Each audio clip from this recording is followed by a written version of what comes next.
Assalamualaikum warahmatullahi wabarakatuh. Halo teman-teman, bagaimana nih kabarnya? Semoga tetap baik dan selalu sehat. Nah, kali ini kita akan berdiskusi tentang salah satu topik yang sedang viral di media sosial maupun di real life dan menjadi perdebatan publik nih, baik di kalangan remaja, di kalangan dewasa maupun di kalangan orang tua.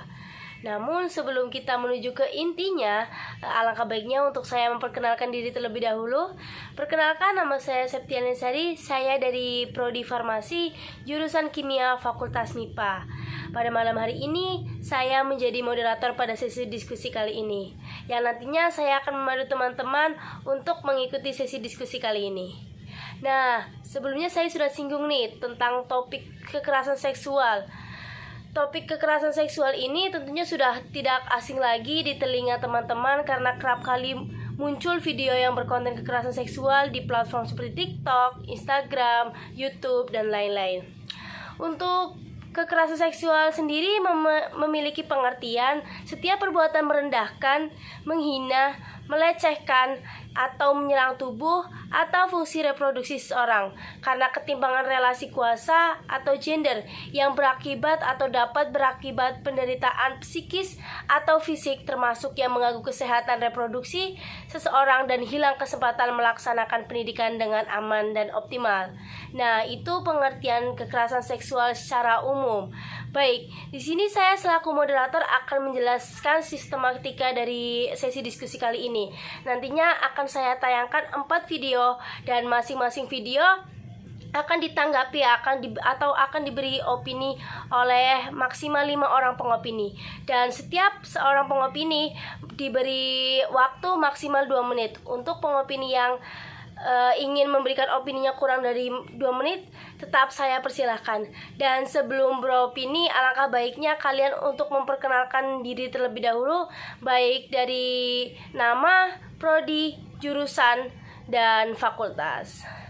Langsung saja tanpa berlama-lama, kita langsung menuju ke video kasus kekerasan seksual yang pertama. Sejumlah barang bukti diantaranya kain putih yang digunakan untuk mengubur janin bayi, gunting, serta obat-obatan yang digunakan untuk menggugurkan janin disita polisi. Tersangka mengaku niat menyetubuhi putri kandungnya itu bermula ketika dirinya berniat untuk menikah kembali pasca ditinggal mati istrinya. Oke, itu dia video kasus kekerasan seksual yang pertama, di mana pelaku dari kasus ini merupakan ayah dan korbannya merupakan anak kandungnya sendiri. Sangat miris sekali disaksikan dan didengar karena notabene ayah yang menjadi pelindung dari anak-anaknya malah menjadi pelaku dari kasus kekerasan yang dialami oleh anaknya. Oke, langsung saja saya beri kesempatan kepada maksimal 5 pengopini yang ingin memberikan opininya pada kasus yang pertama ini. Perkenalkan, namaku Makfira Izani Maulani dari Prodi Teknik Sipil Fakultas Teknik Universitas Negeri Semarang. Aku akan beropini pada kasus 1, yaitu kasus pemerkosaan anak kandung perempuan yang dilakukan oleh ayah kandungnya sendiri. Nah, di sini di sisi perempuannya selaku korban kekerasan seksual, hal ini sangat menimbulkan rasa trauma, rasa takut berlebihan tentunya. Apalagi hal ini dilakukan oleh ayah kandungnya sendiri selaku orang terdekatnya. Nah, yang harusnya anak perempuannya itu dilindungi oleh orang tuanya itu sendiri. Sekian opini dari saya. Halo teman-teman semua, sebelumnya perkenalkan, nama saya Dumi Gananda dari Prodi Pendidikan Ekonomi Pendidikan Administrasi Perkantoran Fakultas Ekonomi. Di sini saya akan menyampaikan opini saya terhadap kasus tersebut. Menurut saya, kasus tersebut merupakan salah satu bukti konkret bahwasannya kekerasan seksual dapat terjadi di mana saja, kapan saja, dan dilakukan oleh siapa saja, bahkan orang terdekat kita sekalipun. Dalam kasus tersebut, nyatanya kekerasan seksual bisa dilakukan oleh ayah kandung sendiri terhadap anaknya, dan yang lebih mirisnya lagi, sang anak hingga hamil dan janinnya digugurkan. Menurut saya ini menjadi perhatian serius di mana seharusnya keluarga menjadi tempat paling aman bagi anak-anak mereka, tetapi justru menjadi tempat di mana mereka mengalami kekerasan seksual. Pemerintah harus turun tangan dan segera mengesahkan undang-undang yang serius untuk menjerat para pelaku kekerasan seksual. Dan juga bagi pemerintah harus memberikan pertolongan serta pendampingan kepada para korban kekerasan seksual ini, dikarenakan biasanya para korban kekerasan seksual ini mengalami trauma yang cukup berat. Dan apabila pemerintah berhasil dalam menangani kasus-kasus kekerasan seksual ini secara serius, mungkin para korban kekerasan seksual lainnya akan lebih berani untuk speak up dan melapor apabila mereka mengalami kekerasan seksual. Sekian opini dari saya, terima kasih. Halo Marisa, perkenalkan saya Sasa Mukmina dari jurusan Pendidikan Guru Sekolah Dasar dari Fakultas Ilmu Pendidikan Universitas Negeri Semarang. Saya akan beropini tentang kekerasan seksual yang berada di lingkungan sekitar maupun berada di lingkungan orang terdekat. Nah, terlepas dari kasus ini, ayah memperkosa anak perempuannya sering terjadi di Indonesia. Bahkan beberapa sampai hamil, beberapa sampai punya anak. Yang kalau sampai punya anak, maka si bayi akan memanggil si kakek sekaligus ayah. Miris sekali bukan? Mengapa kasus begini sering terjadi? Di Indonesia kasus begini tidak dibahas secara ilmiah karena tabu, maka sangat jarang ada risetnya. Sekian opini dari saya ucapkan terima kasih. Aku Vivi Aleda dari Prodi Gizi. Menurut aku, tindakan pelaku itu sangat biadab karena ia berbuat kekerasan seksual atau pemerkosaan dan pemaksaan pengguguran kepada anaknya sendiri yang bahkan masih di bawah umur. Seharusnya anak yang masih berumur 16 tahun itu dijaga dan diberikan perhatian agar ia tidak terjerumus ke dalam pergaulan yang tidak baik. Cara menangani kasus seperti ini, menurut aku, pertama, si korban harus diberikan perhatian khusus karena pastinya ia akan mengalami trauma. Orang-orang terdekatnya pun harus merangkul dan mendukung si korban supaya ia tidak merasa terintimidasi. Lalu si korban juga harus bisa berani untuk speak up dan melaporkan kejadian yang ia alami walaupun pelakunya adalah keluarganya sendiri. Lalu setiap pelaku kekerasan seksual harus diberikan hukuman yang setimpal agar tidak terjadi lagi kasus seperti ini. Terima kasih. Oke, baik. Saya ucapkan terima kasih kepada 5 pengopini yang telah memberikan opininya di kasus yang pertama ini. Langsung saja tanpa berlama-lama kita langsung menuju ke kasus yang kedua, di mana kasus yang kedua ini sama-sama merupakan kasus kekerasan seksual, namun ranahnya berbeda dari kasus yang sebelumnya. Langsung saja kita putar video kasus kekerasan seksual yang kedua ini. Pemirsa, kampus di Bali kini menjadi sorotan publik karena maraknya kasus kekerasan seksual. Sedikitnya kekerasan seksual menimpa 45 mahasiswa di 2 kampus. Ibarat fenomena gunung es, jumlah yang tercatat, yang belum tercatat, diduga jauh lebih banyak. Baik, itu dia video kasus kekerasan seksual yang kedua. Namun sebelumnya saya hanya menampilkan sepenggal dari video kasus kekerasan yang kedua ini karena takutnya sisi diskusi kita kali ini akan berkonten atau berisi tentang penjelekan atau pencemaran nama baik salah satu instansi. Jadi saya hanya berikan sepenggal saja, dan untuk fullnya sebelumnya saya sudah menge-share link dan bisa disaksikan di platform YouTube masing-masing. Oke, untuk kali ini pada intinya merupakan kasus kekerasan seksual yang terjadi di ranah universitas. Baik, langsung saja untuk maksimal 5 pengopini yang akan memberikan opininya di kasus yang kedua ini, silahkan. Langsung saja berikan opininya. Baik, terima kasih. Sebelumnya perkenalkan, nama saya Sofia Widayanti dari Prodi Pendidikan Tata Busana jurusan PKK. Di sini saya akan menyampaikan opini saya mengenai kasus kekerasan seksual yang terjadi pada 45 mahasiswa di Bali. Menurut saya, kasus ini sangat memprihatinkan, karena 45 mahasiswa itu bukan jumlah yang sedikit. Itu pun belum semua kasus yang terungkap untuk mendapat keadilan. Jadi kasus ini itu terjadi di lingkungan kampus, di mana kampus yang seharusnya menjadi tempat untuk belajar, untuk menempuh pendidikan, untuk meraih impian, malah sebaliknya digunakan untuk melakukan perbuatan yang keji. Di sini dikatakan salah satu pelakunya adalah seorang dosen. Dosen yang seharusnya membimbing mahasiswanya untuk meraih masa depan, di sini malah sebaliknya. Ia sendiri yang merusak masa depan mahasiswa tersebut. Kemudian dari kasus tersebut kita bisa mengambil pelajarannya, yaitu untuk lebih berhati-hati, untuk lebih tegas lagi, dan senantiasa mendekatkan diri kepada Tuhan, meminta perlindungan supaya dijauhkan dari hal-hal buruk seperti pada kasus ini. Baik, terima kasih atas waktu yang diberikan oleh moderator. Hai teman-teman, perkenalkan nama saya Fatul Hairiah dari jurusan Sosiologi dan Antropologi Fakultas Ilmu Sosial. Di sini saya akan berpendapat mengenai kasus kekerasan seksual yang terjadi di lingkungan universitas. Hal ini sangat disayangkan ya teman-teman, bahwa universitas yang seharusnya bisa menjadi tempat yang nyaman untuk kita belajar, namun pada kenyataannya dalam kasus itu terjadi di lingkungan universitas, yang mana bahkan korbannya tidak sedikit, sampai 45 korban. Itu yang tercatat ya, yang terdata.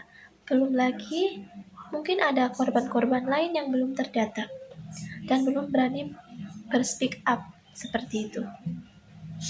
Mungkin untuk menanggulangani kekerasan seksual di lingkungan universitas bisa diantisipasi dengan dibentuknya satgas untuk mencegah terjadinya kekerasan seksual di universitas.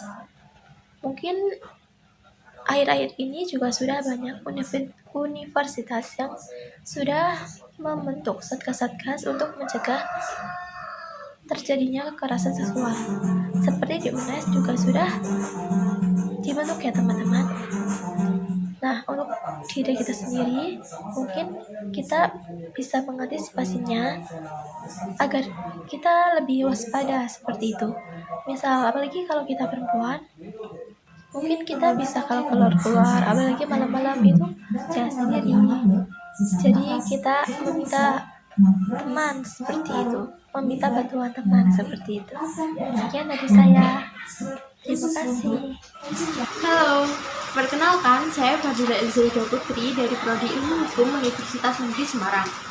Izinkan saya beropini terkait masalah tersebut. Jadi, menurut saya, kekerasan seksual tidak boleh terjadi dimanapun, apalagi di lembaga pendidikan. Lembaga pendidikan yang seharusnya berfungsi untuk mencerdaskan para penerus generasi bangsa, tidak boleh dikotori oleh para pelaku kekerasan seksual. Dan saya berpendapat bahwa para pelaku kekerasan seksual, dosen terutama, tidak sepatutnya melakukan hal tersebut, hal miris tersebut, karena para mahasiswa itu selayaknya harus mendapatkan ilmu yang berkualitas guna masa depan mereka, bukan malah sebagai ajang untuk melampiaskan para nafsu para pelaku kekerasan seksual. Dan saya berpendapat bahwa para mahasiswa juga seharusnya tetap menjaga attitude dalam berpakaian, berbicara, dan berperilaku di lingkungan kampus supaya tidak mengundang para pelaku kekerasan seksual. Dan harapan saya yang terakhir adalah para pelaku kekerasan seksual tersebut dapat dihukum sesuai undang-undang yang berlaku. Terima kasih. Perkenalkan, nama saya Devina Damara, saya dari Prodi Pendidikan Teknik Informatika dan Komputer, jurusan Teknik Elektro, Fakultas Teknik. Menurut saya, dari kasus tersebut, kita tahu bahwa kasus yang terekspos dan terap ke publik itu hanya beberapa aja. Itu pun karena korban yang berani melapor. Banyak kasus lain yang kita nggak tahu, yang masih tertutupi, itu karena korban yang tidak berani atau takut untuk melapor. Hal ini terjadi karena banyak faktornya, beberapa di antaranya yaitu karena ketimpangan kekuasaan antara pelaku dan korban. Pelaku yang punya relasi luas bisa mengancam dan menindas korban dengan mudah. Selain itu, budaya victim blaming atau menyalahkan korban, budaya patriarki yang telah mengakar di masyarakat kita pun turut berperan dalam hal ini. Fakta ini sangat miris. Kampus yang seharusnya menjadi tempat yang aman malah menganggap kasus kekerasan seksual merupakan aib baginya dan akan merusak citra baiknya. Tak jarang kasus-kasus ini malah diabaikan dan atau malah berujung dalam penyelesaian secara damai. Pelaku yang enak hidup normal, sedangkan berbanding terbalik, korban hidup dalam ketakutan dan trauma tak berkesudahan. Ini PR besar untuk seluruh kampus di Indonesia. Kampus harus menciptakan tempat yang aman bagi seluruh mahasiswa tanpa memandang gender dari kekerasan seksual. Oke, terima kasih saya ucapkan kepada para pengopini kita yang memberikan opininya pada kasus yang kedua kali ini. Baik, tanpa berlama-lama langsung saja kita menuju ke video kasus kekerasan seksual yang ketiga yang tentunya memiliki ranah atau ruang lingkup yang berbeda dari kasus-kasus sebelumnya. Baik, silakan simak video kasus kekerasan seksual yang ketiga ini.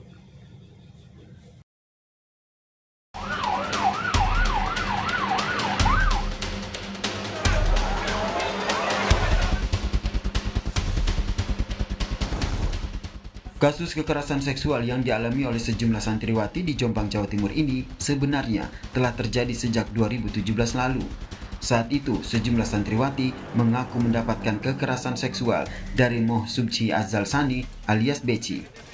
Baik, itu dia video kasus kekerasan kita yang ketiga, di mana pada kasus kekerasan yang ini sangat disayangkan sekali karena terjadi di salah satu instansi keagamaan di Jombang, Jawa Barat. Hal ini membuktikan bahwa manusia sudah benar-benar tidak memiliki rasa malu, jangankan di hadapan manusia lain, namun di hadapan Tuhannya mereka mampu melakukan tindakan-tindakan keji seperti itu.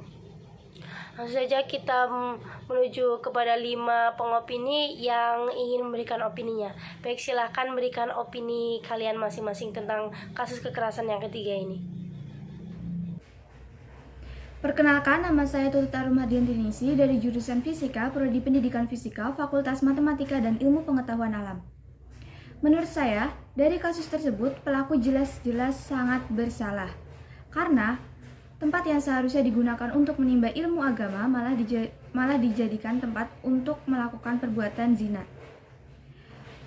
Pada kasus tersebut, penyebab utamanya bukan berasal dari cara berpakaian si korban, melainkan dari pelaku sendiri. Pelaku yang tidak bisa mengendalikan nafsunya dengan baik. Nah, kejadian-kejadian yang seperti itu sudah seharusnya ditangani secara tuntas oleh pihak yang berwajib, sehingga pelaku menjadi jerak dan korban merasa bahwa dirinya mendapat keadilan. Sekian opini dari saya, terima kasih.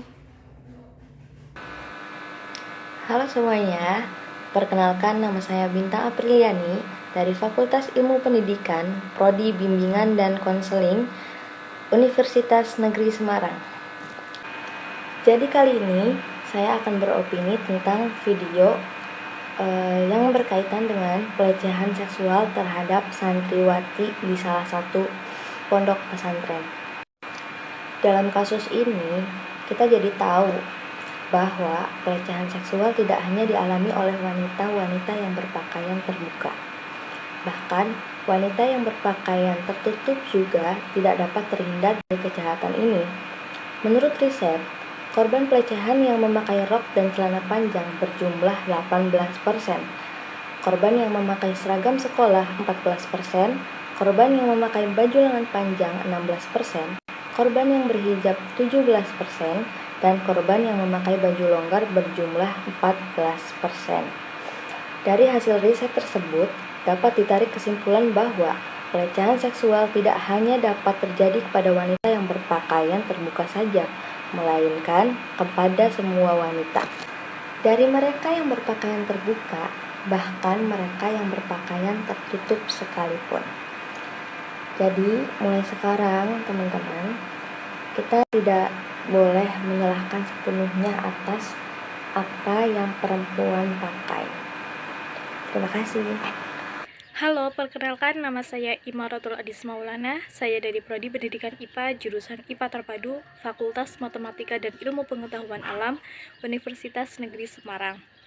Oke, dari video yang baru saja kita lihat dan video-video sebelumnya,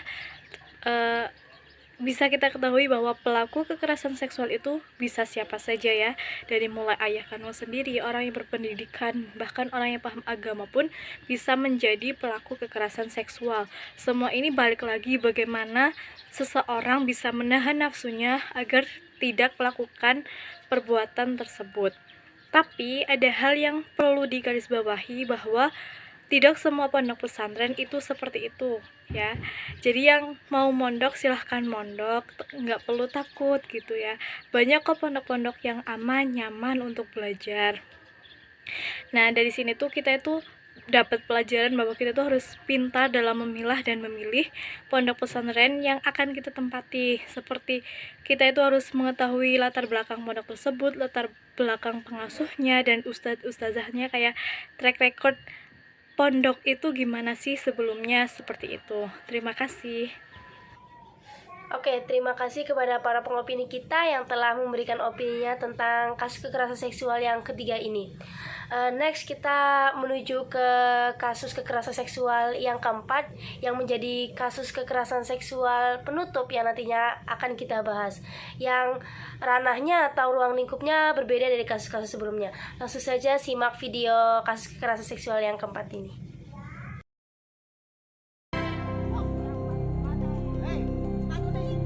Inilah video penganiayaan seorang anak di bawah umur yang dilakukan teman-temannya di Malang, Jawa Timur. Tak hanya dianiaya, korban sebelumnya juga mengalami kekerasan seksual. Peristiwa yang terjadi 18 November itu pun viral di media sosial. Saat video tersebar, teman korban mengadu kepada ibu korban. Tak terima anaknya menjadi korban penganiayaan dan pelecehan seksual, ibu korban pun melapor ke polisi. Oke, itu dia video kasus kekerasan seksual yang keempat yang merupakan kasus penutup sesi diskusi kita pada kali ini, di mana dalam kasus itu bukan hanya korbannya saja yang merupakan anak di bawah umur, namun ternyata pelakunya juga merupakan anak yang di bawah umur. Anak yang notabene masih harus belajar, anak yang notabene merupakan generasi penerus bangsa ini, ternyata sudah berani melakukan hal yang keji seperti itu. Langsung saja saya serahkan waktunya untuk para pengopini kita yang ingin beropini di video keempat ini. Langsung saja silakan beri opini Anda untuk kasus yang keempat ini. Perkenalkan, nama saya Tiana Firdausa Fitri dari Prodi Pendidikan Matematika, Fakultas Matematika dan Ilmu Pengetahuan Alam. Di sini saya akan mengajukan opini saya mengenai kasus yang keempat, yaitu mengenai perundungan dan kekerasan seksual yang dialami oleh anak yang dilakukan oleh teman-temannya. Di sini dapat disimpulkan bahwa kekerasan seksual tidak hanya dilakukan oleh orang dewasa sebagai pelakunya, tetapi anak-anak juga bisa melakukan hal yang kecil seperti ini.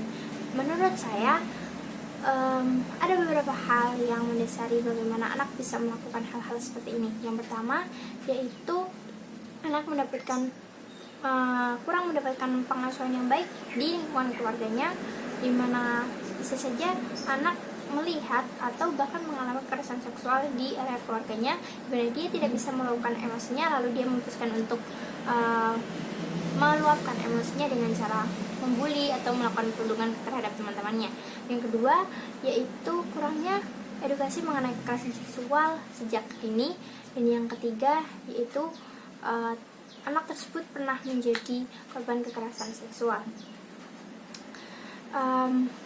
Menurut saya, hal-hal seperti ini seharusnya segera ditindaklanjuti, terutama untuk anak-anak yang menjadi korban, di mana salah satu dampak dari kekerasan seksual ini yaitu trauma, di mana trauma ini tidak membutuhkan waktu yang sedikit untuk penyembuhannya, bisa saja 1 tahun, 2 tahun, atau bahkan bertahun-tahun. Bayangkan saja bagaimana anak harus melewati tahun-tahun tersebut dengan masalah penyembuhan traumanya, di mana seharusnya anak menjalani tahun-tahun tersebut dengan belajar, bermain bersama dengan teman-temannya, dan menggapai cita-citanya. Maka dari itu seharusnya kita harus melakukan edukasi mengenai kekerasan seksual ini sejak dini, sehingga kita dapat menanggulangi kekerasan seksual ini sedari kanak-kanak. Sekian opini dari saya. Assalamualaikum warahmatullahi wabarakatuh. Assalamualaikum warahmatullahi wabarakatuh. Perkenalkan, nama saya Nur Alif Saiful Ponsain dari Prodi Geografi, Fakultas Ilmu Sosial. Menurut saya, kasus yang nomor 4 itu, saya hanya ingin beropini tentang pelaku yang tidak mendapatkan hukuman. Menurut saya, alangkah baiknya pemerintah membuat penjara khusus remaja yang kisaran angka 12 sampai 16 tahun, agar si pelaku tersebut merasakan rasa jerak. Kenapa? Karena mungkin dia berpikir seperti ini, apaan sih ngelakuinnya gitu aja, sekarang aja nggak diituin, kemarin aja, apalagi nanti gak mungkin dipenjara kan. Nah, itu maksud saya. Sebelumnya terima kasih. Assalamualaikum warahmatullahi wabarakatuh. Assalamualaikum warahmatullahi wabarakatuh. Perkenalkan, namaku Sabrina Febrianti dari Prodi Biologi FMIPA. Di sini aku akan menyampaikan opiniku tentang kasus kekerasan seksual yang terjadi pada anak yang juga dilakukan oleh anak-anak. Kekerasan seksual pada anak biasanya dilakukan oleh orang dewasa yang mengerti mengenai hukum seksual, namun nekat melakukannya kepada anak-anak di bawah umur. Anak-anak di bawah umur ini biasanya masih belum mengerti dan tidak memiliki pilihan lain sehingga terpaksa atau bahkan tidak tahu sama sekali apa yang dilakukan oleh pelaku. Bisa juga diiming-imingi oleh sesuatu. Namun dewasa ini, kekerasan seksual pada anak tidak lagi hanya dilakukan oleh orang dewasa, tetapi juga dilakukan oleh anak-anak. Mengapa hal ini bisa terjadi? Menurut saya ada 3 hal yang bisa membuat ini terjadi. Yang pertama, kurangnya pengawasan dari orang tua. Pengawasan orang tua kurang dalam mengedukasi anaknya tentang pencegahan kekerasan seksual maupun batasan-batasan yang tidak boleh dilakukan. Yang kedua, kepedulian masyarakat dan lingkungan sekitar yang masih sangat rendah. Dengan terpengaruh dari gadget, media sosial, dan yang lainnya, membuat anak-anak terpengaruh dan tidak tahu lagi batasannya ada di mana. Seperti biasanya kan kekerasan seksual itu dimulai dari perundungan itu dimulai dari bercandaan atau seperti itu. Dengan hal ini diperlukan kesadaran bersama untuk mengawasi dan melakukan tindakan saat hal ini terjadi. Yang ketiga, hukum di Indonesia yang tidak memberikan efek jera bagi pelaku. Proses hukum di Indonesia yang tidak efektif dan tidak memberikan efek jera. Sebagai contoh, kasus pelecehan anak di Malang, Jawa Timur, ia dianiaya oleh teman-temannya dan mengalami kekerasan seksual oleh 7 orang teman-temannya. Setelah diselidiki, di antara 7 pelaku, ada 1 anak di bawah umur yang masih 14 tahun, sehingga ia tidak ditahan ataupun terbebas dari hukuman. Selain itu, biasanya pelaku yang juga merupakan anak-anak ini telah mengalami kekerasan seksual sebelumnya, sehingga ia menerapkan kepada temannya untuk sama-sama mengalami hal yang ia rasakan juga. Yang perlu kita perhatikan adalah dampak kekerasan seksual pada anak itu yang sangat mempengaruhi masa depannya atau berdampak panjang. Misalnya, hilang kepercayaan pada teman-teman sebayanya ataupun pada orang dewasa. Trauma secara seksual, stigma yang menghantui yang akan berpengaruh secara mental maupun fisiknya. Sekian dari opini saya ucapkan terima kasih. Wassalamualaikum warahmatullahi wabarakatuh. Assalamualaikum warahmatullahi wabarakatuh. Perkenalkan, nama saya Dela Edita Permeswari dari Prodi Teknik Informatika jurusan Ilmu Komputer, Fakultas Ilmu Pengetahuan dan Alam. Saya ingin menyampaikan opini saya melihat video tersebut. Menurut saya, kejadian yang terjadi dalam video itu sangatlah miris. Terlihat seorang anak perempuan yang diperlakukan tidak menyenangkan oleh teman-temannya sendiri, padahal sejatinya usia mereka adalah masa-masa untuk menimba ilmu dan bermain. Hal ini pasti akan menyebabkan trauma yang mendalam bagi si korban. Maka dari itu, korban harus didengar dan diperhatikan agar dia merasa terlindungi. Selain itu, korban dan para keluarga terdekat harus berani speak up dan melapor ke pihak berwajib agar segera ditangani. Selain itu, pelaku harus dibuat jera agar tidak melakukan hal serupa lagi. Ada beberapa cara yang dapat dilakukan untuk membekali anak agar terhindar dari kekerasan seksual, di antaranya menjalin hubungan yang baik dengan anak agar anak lebih terbuka, memberikan edukasi seks pada anak, melakukan deteksi diri, membekali anak dengan beberapa metode melumpuhkan lawan sebagai tameng bagi dirinya di saat berada dalam situasi yang mengancam dirinya. Sekian opini yang dapat saya sampaikan. Terima kasih. Wassalamualaikum warahmatullahi wabarakatuh. Oke, sudah 4 video yang kita tayangkan dan kita saksikan serta kita berikan pendapat sesuai dengan sudut pandang kita. Dan sejauh ini kita sudah menyaksikan dan mengamati bahwa opini setiap orang itu berbeda-beda dan memiliki karakternya masing-masing. Namun pada intinya kasus kekerasan seksual merupakan kasus atau tindakan yang tidak terpuji yang bisa merusak kesehatan mental maupun kesehatan fisik seseorang. Jadi kasus kekerasan seksual ini tidak bisa dibiarkan begitu saja. Jangan diam jika Anda menjadi korban kasus kekerasan seksual. Jangan diam jika Anda menjadi saksi dari tindakan kekerasan seksual ini. Harapannya kasus-kasus kekerasan seksual di Indonesia bisa diminimalisir dan bisa berkurang. Dan harapan yang perlu digarisbawahi bahwa konten-konten yang berisi tentang kasus kekerasan seksual tidak menyebar luas di media sosial, bisa diminimalisir dan bisa di take down videonya, karena pada era globalisasi sekarang ini pengguna media sosial bukan hanya dari kalangan orang dewasa saja yang sudah bisa membedakan hal yang baik dan hal yang buruk. Namun pengguna media sosial juga bisa berasal dari kalangan anak-anak, yang mana notabene anak-anak belum bisa membedakan mana hal yang baik dan mana hal yang buruk. Sehingga ketika dia menonton video yang berkonten kekerasan seksual, bukan suatu kemustahil anak tersebut itu meniru, karena anak tersebut tidak tahu bahwa hal tersebut merupakan hal yang tidak terpuji. Baik, selesai sudah sesi diskusi kali ini. Terima kasih kepada para pengopini yang sudah bersedia memberikan opininya, memberikan pendapatnya sesuai dengan sudut pandangnya masing-masing tentang kasus kekerasan seksual yang terjadi di Indonesia. Saya mewakili teman-teman dari kelompok Siantan. Mohon maaf jika ada kalimat atau kata-kata yang kurang berkenan di hati para audiens atau para penonton video. Terima kasih atas waktunya karena telah menyimak video dari awal sampai akhir. Kami dari kelompok Siantan pamit undur diri. Terima kasih. Wassalamualaikum warahmatullahi wabarakatuh.